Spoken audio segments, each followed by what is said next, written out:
welcome to the 5th episode of the iChain podcast. I'm your host, Oscar Kemjika.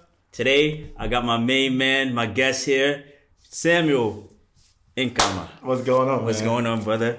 I gotta roll up my sleeves for this one. This is gonna be an interesting one for y'all. So, Sam, talk to us about being a multi-dimensional individual that you are, involved in many things, from being a pastor to an entrepreneur, personal trainer, public speaker, athlete.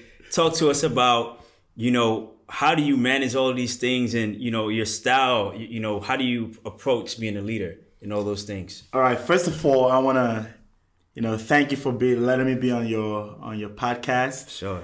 I think you're doing great things, bringing valuable content for people to grow themselves and their businesses and their fitness life, and just helping people be a better version of themselves. So great stuff you're doing here. Yeah. But for me, when people ask me what I do for a living, I always tell them it depends on what day of the week it is, right? Okay. I'm a pastor, so on Sundays I'm in church preaching. Right. And on a weekly on the weekday I'm like doing personal training, or I'm doing like motivational speaking. So for me, I do a lot of things, but the common denominator of everything I do is to empower people. Awesome. So just helping people be a better person, a better version of themselves, whether spiritually, physically, or financially. That's what I'm all about. Awesome stuff. So talk to us about your style of training. I mean, as a personal trainer, that's one of the hats that you wear. Working with your clients and yourself. You're working out by yourself. What's your style? And what kind of methods that you use for your clients? Well, for me personally, I train to build muscle mass. Okay. So as you can see here, man, he's sporting them guns, man. So my typical training is a lot of heavy weightlifting. Probably I try to do, when I go heavy, maybe 5 reps, 5 sets. But for me, my clients, I kind of tailor my workout for the client based on their goals. So if a client is looking to lose weight, most likely they'll be doing a lot of HIIT workout, high intensity interval training. Yeah. If they're looking to build strength or stay lean, they will probably be doing a combination of HIIT workout and weights. Probably have them doing a lot more reps on the weight. So everybody's different, but what I encourage everyone to do for all my clients is making sure you are athletic. That means you are mobile. You're not just lifting too heavy where you can run or weight. I want everybody to be like an athlete, not just lift weight or be one-sided, more like in the middle. And most athletes are well-rounded when it comes to fitness. Yeah. Right? So that's a good approach to have. So what and who inspired you to start public speaking? When I was 16, my mom, growing up in an African home, they make the joke, if you're not a doctor or an engineer or a lawyer, you're not a success. Right. So growing up, my mom did tell me, let me not stop blaming them, but I was told I was going to be a doctor. So going to school, I wanted to be a doctor. I was so convinced in my mind I wanted to be a doctor. But so she gave me a book to read when I was 16. And the name of the book is Think Big by Ben Carson. And that book kind of gave me a lot of inspiration in the sense that it talked about how to be a success, like how to be a successful person. It didn't talk about being a doctor, or it just talked about bringing the raw talent that God had given you into, a vision or a reality. So that book kind of gave me my first inspiration with, curious about what makes people successful and what makes someone successful and what makes someone else not successful. So the curiosity started there. Then I started reading a lot more books. And if I had to point to an inspiration, I will probably say T.D. Jakes. T.D. Jakes. I'll probably say T.D. Jakes. I love his style. He didn't just preach spiritual stuff. He talked about practical principles that the everyday person can use to build a life. So I'll probably say T.D. Jakes. I have a lot of speakers that inspire me, but I'll say T.D. Jakes. T.D. Jakes. Yeah. All right, cool. Where do you look and read for knowledge and inspiration? All right, so because I do a lot of personal growth, I have to find time to also do a lot of spiritual growth. So as a pastor, obviously I do a lot of reading of the Word, so the Bible. And I love reading personal growth books. So when I'm not reading the Bible, most of the books I read designed for personal growth. And typically, and it depends on what season I am in my life. Right now, for example, I'm in a space in my life where I'm looking forward to the future of, being married, having kids. So for me, a lot of the books I'm reading now has to do with relationships and stuff. But depending on the season I am in. So if I'm looking to work on self-control, I'll buy books on self-control. If I'm looking to work on making more money, I will buy books on that. If I'm looking to work on being a better leader, I buy books on that. So, but mostly the books I read are personal growth books and the Bible. Personal growth and the Bible. Of course, the good book is always a source of knowledge and wisdom from there. Now, let's turn to another hat that you wear, athletics, right? Yeah. What sports have you played and what life lessons have you learned as an athlete? I've played, two sports I've invested a lot of time in is soccer. I played a lot of soccer growing up, and I ran track. And life lessons that I learned from both, I'll probably say the value of time.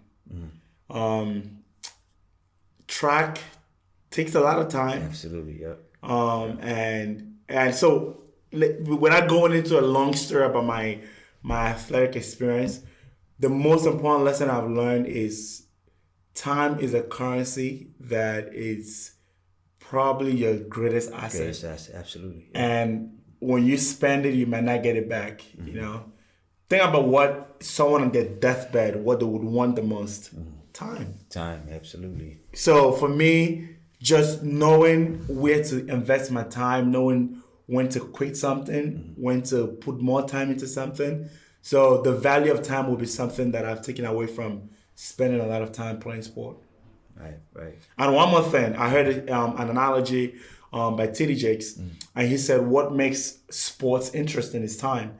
So imagine playing a football game where there was no time. No shot clock, right? The game will go on forever. Yeah, that's right. True. Or imagine basketball where there's no shot clock. Right. Exactly. So time, the fact that we know that whatever assignment we've been given on Earth, there's an expiration date on a time that will expire eventually. That is a motivation to not procrastinate tomorrow what could be done today. Right. Keeps us on our toes. We have to reach Definitely. deadlines and make sure we get things done in a timely fashion. What's your greatest accomplishment so far as a leader? Greatest accomplishment as a leader. I heard a quote one time by John Maxwell. He said, great leaders don't look to build followers. Great leaders build other leaders. For me, I'll probably say my greatest accomplishment is helping others around me be better leaders. Just like in the church, everybody that comes around me, I just try to push them to be a better version of themselves. I believe everybody's called to be a leader. We all have been given something to influence the world with, and leadership is all about influence. So if you're going to influence the world in a positive way, there's a talent, there's a gift that God has given you to influence the world. So my job is when I meet someone, my job is to find out how can I help you shine your light more. So for me, my greatest accomplishment is seeing someone that when they met me, they were probably shy and they probably didn't believe in themselves, and just pouring into them and encouraging them, and now seeing them do things that they weren't doing before. It's coming out of the shell. Yes. So for me, that would be, I would say, that would be my greatest. That would, for now, seeing others blossom and shine in the area of gifting is something that I'm proud of. Good stuff. So how do you, on that leadership tip, how do you motivate your business team, and what's your style of leadership? One thing I've learned with leadership is, because I'm a speaker, many times I do talk a lot. One thing that I've learned with my leadership style is being a great listener. So I do listen a lot. That's something that I've learned. And obviously you cannot, motivate someone if you cannot relate to them. And if you can't relate to them, if you don't hear their story, or if you don't find a common ground with them. So for me, listening a lot is good, seeing things from their perspective. And I'll probably say one thing that I do with my leadership is I always have to remind myself my job is not to tell them what they want to hear.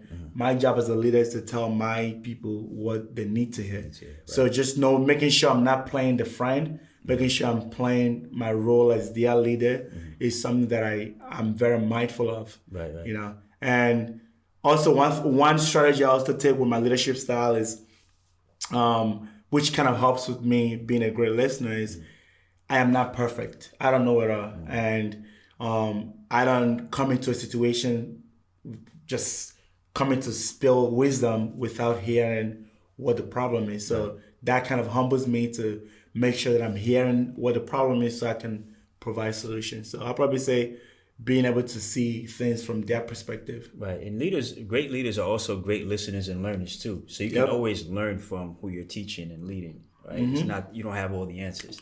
100%. Right. So who are your mentors and what have you learned from them? I have, like, in different aspects of my life, I have different mentors. Like fitness, I have a mentor. I probably know him, Josh. You know Josh, right? Josh. Bald-headed. He was a coach at City College. Spiritual mentor, obviously my dad is number one because he's my biological father, but he's also my spiritual father. And my mom is someone that I could talk to about a lot of spiritual stuff. She has a lot of wisdom. So I have different aspects of my life. I have mentors. So I have money-wise, I have mentors there, my financial mentors. Business-wise, I have business mentors.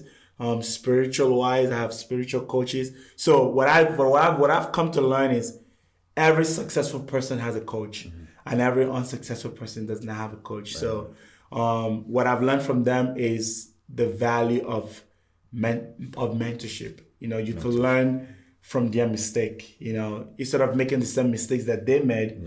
You know, they always say experience is the best teacher, but a different perspective could be other people's experience is the best teacher. Absolutely. If I could learn from a mistake that you made and not repeat that same mistake, I could save myself time, heartbreak, and, you know, the emotional roller coaster that comes from the pain. Right. Good stuff. How do your strengths as an entrepreneur differ or correlate to when you competed as an athlete?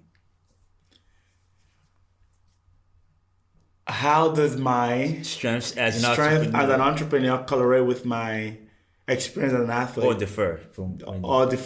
Well, one thing I would say is many times, like even I'm part of a network marketing business. Right. I always, I'm excited to work with athletes because I feel like we have this competitive drive. Drive. Right.